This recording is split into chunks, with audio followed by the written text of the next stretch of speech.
Hey guys, welcome back to my YouTube channel, and today guys, we are going to read chapter 2, including to chapter 5 too, because it's short. We're going to read to chapter 6, we're going to stop at chapter 6. Anyways guys, we're reading Racing in the Rain by Garth Steen, chapter 2 to chapter 6. We're stopping at chapter 6 because these chapters are literally like so short. Chapter 2 is like 3 pages. And chapter 3 is like 1 page. Chapter 2. He picked me out of a pile of puppies, a tangled rolling mass of paws and ears and tails. We were behind a barn in a smelly field near a town in eastern Washington called Spangle. I don't remember much about where I came from, but I remember my mother.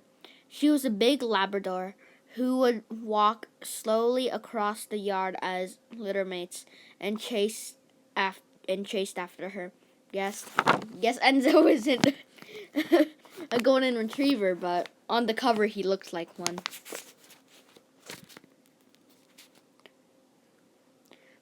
Slowly across the yard as my littermates and I chased after her. Honestly, our mother didn't seem to like us much, and she was fairly indifferent to whether we ate or starved. Bro, that's just sad. She seemed relieved whenever one of us left. One fewer yipping puppy tracking her down to drain her for milk. I never knew my father. The people on the farm told Denny that he was a shepherd poodle mix. Oh, so Enzo's a shepherd poodle mix.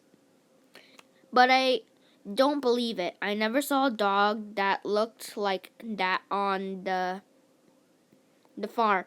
The lady was nice. The alpha man, the guy in the charge was mean. He would look you in the eye and lie even if the truth was just as easy. He went on at length about the difference in intelligence, and poodles were the smart ones. But that Labradors were more gentle. Therefore, a puppy would be more desirable and more valuable. If it was a mix of these breeds, all a bunch of junk, everyone knows that shepherd and poodles aren't especially smart. They responders and reactors, not independent thinkers, especially the blue-eyed sheepdogs. And down under Australia, that people made such a fuss over when they catch the frisbee. Sure, they're clever and quick, but they don't think outside the box. They're all about convention. I'm sure my father was a terrier, because terriers are problem solvers. Dun, dun, dun, dun, dun. They'll do what you tell them, but only if it happens to be in line with what they wanted to do. Anyway, there was a terrier like that on the farm, an Airedale, big and brown, black and tough. No one messed with him. He didn't stay with us in the gated field behind the house. He stayed in the barn, down the hill by the creek, where the men went to fix their tractors. But sometimes he would come up the hill, and when he did, everyone steered clear. Word in the field was he was a fighting dog. The alpha man kept separate because he'd kill a dog for sniffing in his direction. This is just me. He'd rip the fur from a dog's neck, being a lazy clant. And when a female dog he'd mate with her and go out about his business without a thought about who was watching or who cared. I often wondered if he's in fact of my father. I have his brown-black coloring, and my coat is slightly wiry, and people frequently comment that I was be part terrier. I like to think I am. I remember the heat on the day I left the farm. Every day was hot in Sprangle, and I thought the world was just a hot place because I never knew what cold was about. I had never seen rain, didn't know much about water. Water was the stuff in buckets that the older dogs drank, and it was the stuff the alpha dog man sprayed out of his hose, and it was the stuff that the alpha man sprayed out of the hose and into the faces of dogs who might want to pick a fight. The day Denny arrived was exceptionally hot. My littermates and I were tussling around like we always did, and a hand reached into the pile, and suddenly I was dangling behind the air. This one, a man said. It was my first glimpse of the rest of my life. He was slender, with long and lean muscles, not a large man, but strong. He had been icy blue eyes, his choppy hair and short, scruffy beard were dark and wiry, like an Irish terrier. The pick of the litter, the lady said. She was nice, always liked it when she cuddled us in her soft lap. The sweetest, the best. We were thinking of keeping him, the alpha man said, stepping up with his big boots caked with mud from the creek where he was patching a fence. That was the line he always used. Heck, I was a pup, only of a dozen weeks old, and I'd already heard the line of a bunch of times. He used it to get more money. Well, will you let him go? For a price. Is this guy British or something? Because 4 is spelled F-U-R. That's weird. A price, the alpha man said, squinting at the sky, bleached a pale blue by the sun. For a price. Chapter 3. Very gently, like there are eggshells on your petals, Denny always says, and you don't want to break them. That's how you drive in the rain. When we watch videos together, which we've done ever since the very first day I met him, he explained these things to me. Balance, anticipation, patience, these are all vital. Using your side vision, seeing these you've never seen before, feeling the road, driving by seat of the pants. But what I've always liked best is when he talks about having no memory of things he'd done just a second before, good or bad, because memory is time folding back on itself. To remember, it is memory. It is time folding back on itself. He remembered it is leave the present. In order to reach any kind of success, automobile racing, a driver just never remembered. This is why drivers compulsively record their every move, their every race with cockpit cameras, and in the car video, a driver cannot be a witness to his own greatness. This is what Danny says. He says racing is doing. It it is a part of a moment in time, and being aware of nothing else but their moment. The great champion Julian Celebella Rosa has said, when I am racing, my mind and my body are working so quickly and so well together. I must be sure not to think, or else I will definitely make a mistake. Chapter 4.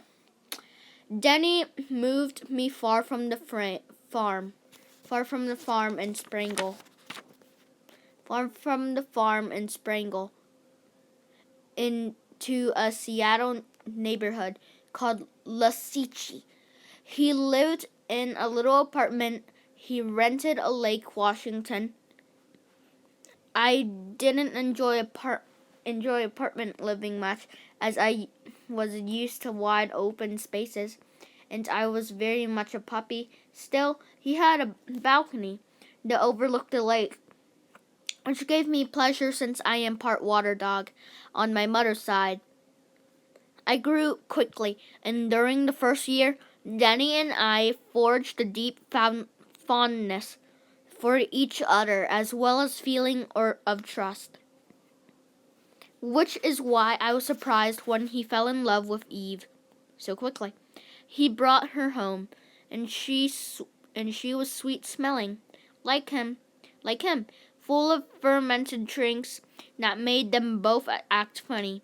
They were hanging on each other and pulling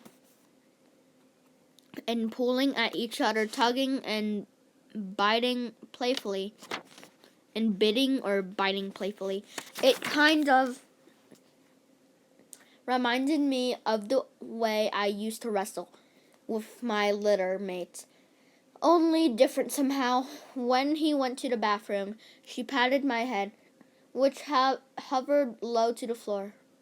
Me, still being immature, as just over a year old, and a little bit intimidated by all the goings on, she said, "You don't mind if I love him, too, do you? I won't come between you.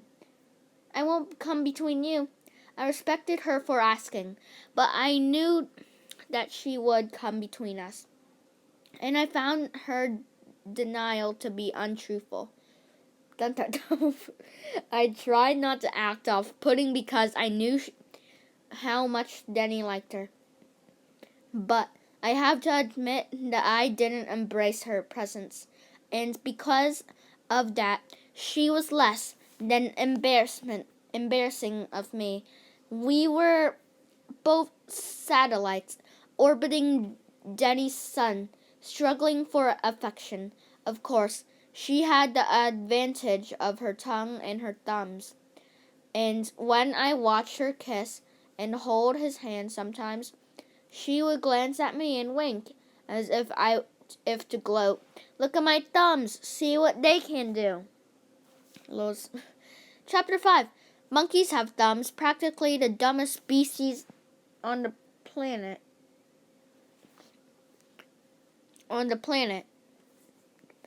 But monkeys have thumbs. Those monkeys' thumbs were meant for dogs.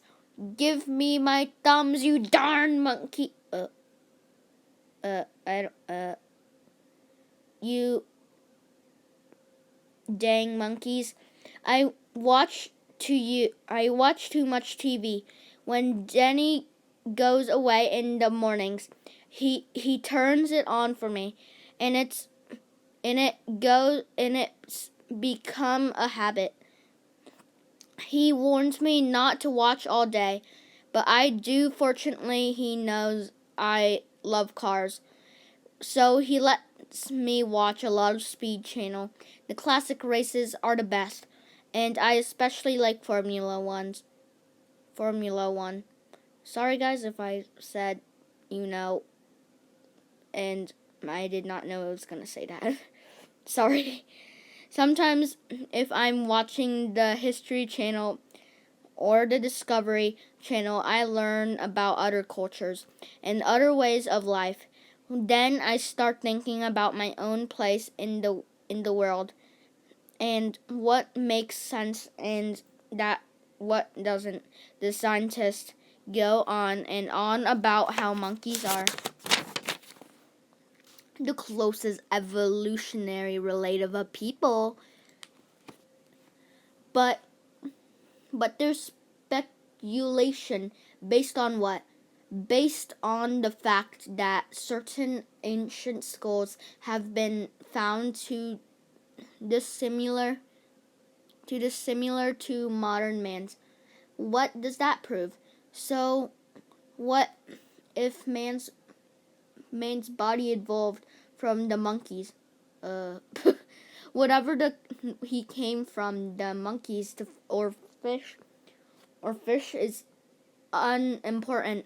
The important idea is that when the body became human, enough the first human soul slipped into it. And to give you a theory, man's closest relative is not the chimpanzee, as the TV people believe, but is in fact the dog. Case in the point, the werewolf. The full moon rises, the fog clings to the lowest branches of the spruce trees. The man steps out of the darkest corner of the forest and finds him transformed into a monkey? I think not. Chapter 6, guys. So, guys, we're going to end this video right here. And I hope that was not, chapter 6, guys. So, yeah. That's the end of this video. And, yeah. And this will happen in other videos, too, because some other chapters are, very, insanely short, like these. Like chapter 8, maybe chapter 8. Yeah, maybe chapter 8, guys. But, guys, I hope you enjoyed this video. And, guys, I hope you're having an amazing day. And so, yeah. Have a great day, guys. See ya. Bye. See you next time. Don't forget to subscribe, like, and comment all down below. And bye. See you next time.